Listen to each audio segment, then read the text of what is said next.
আমার বুকটা নাই, আমার বাবা নাই, আমি নাই, কেউ নাই গো। নেত্রকোনা কেন্দ্র উপজেলার আশুজিয়া ইউনিয়নস্থ সিংহেরগাঁও গ্রামে কান্দাপাড়ায় ভাতিজার ঘুষিতে আপন চাচা আবুল কালাম নামে একজনের মৃত্যু হয়। গত 6 ডিসেম্বর শুক্রবার সকালে মাছ ধরাকে কেন্দ্র করে কথা কাটাকাটির এক পর্যায়ে কিল ঘুষির আঘাতে মৃত্যু হয় আবুল কালামের। শনিবার সকালে সরজমিনে গিয়ে নিহতের পরিবার ও এলাকাবাসীর সাথে কথা বলে জানা যায়, সিংহেরগাঁও গ্রামে নিহত আবুল কালাম ও তার ভাতিজাদের বাড়ির সামনে একটি যৌথ পুকুর রয়েছে। ওই পুকুর থেকে ঘটনার দিন বেলা 11টার দিকে বীজ তোলার জন্য পানির সেচ দিচ্ছিল ভাতিজা লিটন। এ সময় পুকুরে পানি কমে যাওয়ার কিছু মাছ ধরছিল লিটন গঙ্গা।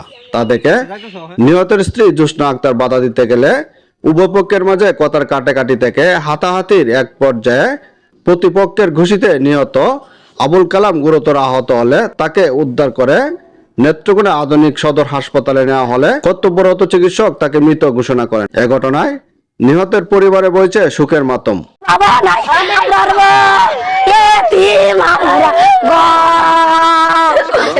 আমার বাজারে মাছ চাচ্ছিলাম, এই মাছ ছাড়া মারিয়ে খাইলা পরে আমি গিয়া কইছি যে এই মাছটা আমরা মাছটি আমরা দেবো।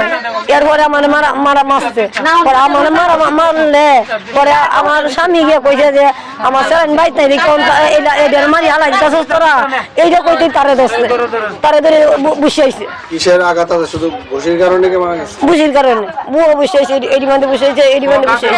তারা তিনজনের মা বউয়ে সেরা ডাক আর একটা বড্ডা গায়ে আছে, বড্ডা আরো সন্তান বেশি, বড্ডা হুকুম দিছে যে সাই মাছ ধরি খালি কইতেছে দোলটা থাকতে না, আরে করে ডুবাই যাবে।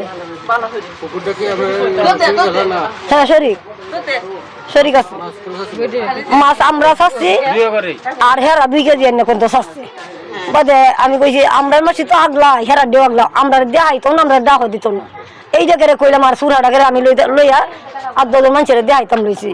এই কারণে তারা সবসময় শক্তিশালী দেখাইতো আর কি, সবসময় তাদের সাথে হেরা মারছি, আরেকদিন গারা মারছে, আরেকদিন গারা মারছে।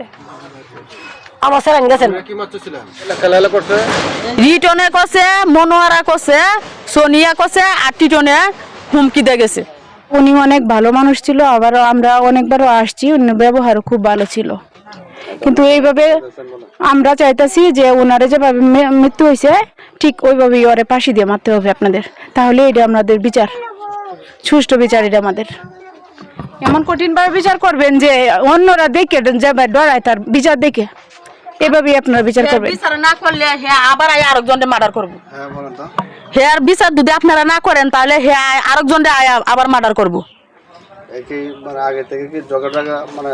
হ্যাঁ আমরা দুশ্মন, হ্যাঁ আমরা মানে দেখতেই হারে না, হ্যাঁ সবসময় মানে গারামি করে চলে, হ্যাঁ দুনু ভাই গারমি করেই চলে, মানে একটু সন্ত্রাসের লাগান মন মিরাজ মানে হেরার সবসময় সামাজিক থাকে না।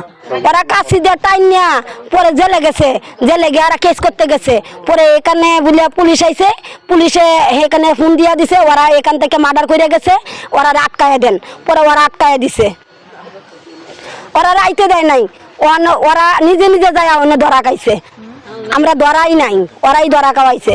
এই 10টা 11টার দিকে, মানে সকাল 10টা 11টার দিকে এই যে মাছ মারা নিয়ে আর কি, এই যে ক্ষেত করতেছে, ক্ষেতে যে জ্বালাদান হালতা ছিল, জ্বালাদান ফিস্তা ছিল, আর এই রিটনে মনে নাম ছিল জালি লুয়ে আর কি। তো জালি লুয়ে নামার সময় দুজনে মিলে বাঘ ধরছে যে মাছ নিয়ে খাড়াখাড়ি চিল্লাচিল্লি পারাপারি, ওটা এক প্রকারে দস্তাদস্তি হয়েছে আর কি। একজনের মাথার বাড়ি মারছে, আরেকজনে আহত হয়েছে, গেছে কেন্দ্র মনে হয়, আর একজন লয়ে এদিক দিয়ে গেছে, আরেকজনের লয়ে এদিক দিয়ে গেছে। তারপরে মনে হয় ওনারা নেত্রকোনা নিয়ে যাওয়ার পরে মনে হয় মৃত্যু ঘোষণা হয়েছে আর কি, মারা গেছে। এ ব্যাপারে কেন্দ্র থানার ওসি মিজানুর রহমান বলেন, নিহতের মৃতদেহ সদর হাসপাতালে ময়নাতদন্ত করা হবে। এ ঘটনার সাথে জড়িত থাকার সন্দেহে লিটন মিয়া সহ তার মা ও তার স্ত্রীকে আটক করে আদালতে সোপর্দ করা হয়েছে।